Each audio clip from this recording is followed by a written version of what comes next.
jejak langkah tenun waktu diwariskan lisan. Tangan-tangan tua merajut makna dalam motif doa dan ingatan. Identitas tumbuh dalam zaman, tak pernah diam, tak terhentikan. Cerita kecil yang terjaga menuju dunia yang terbentang. Di Swarnadipa Foto Festival, Trees of Identity disatukan. Dirajut budaya, dijahit cahaya, fotografi bahasa kemanusiaan. Di Swarnadipa Foto Festival, longkang suara ke semesta.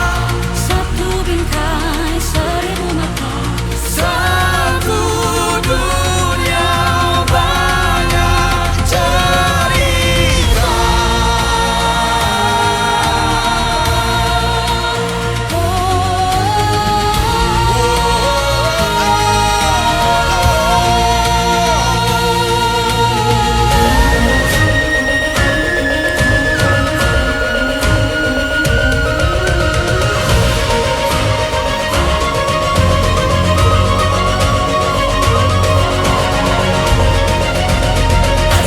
ritual hidup dalam gerak tubuh, nada lama berdenyut pelan.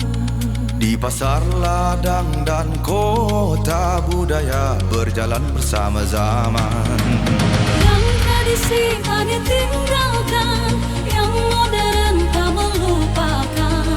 Lewat lensa kita menjaga yang nyaris hilang dari ingatan.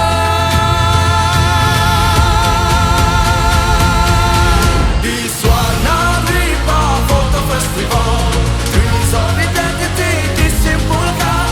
Dari akar tanah ke dunia, cahaya menyatukan perbedaan. Di Swarnadipa Foto Festival, cerita lama hidup kembali, bukan nostalgia semata.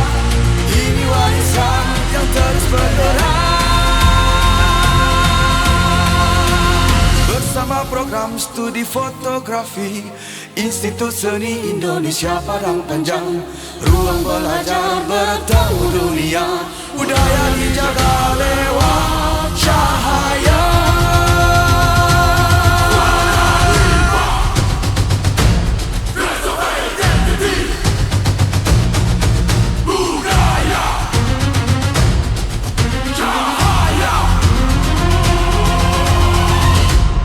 Di Swarnadipa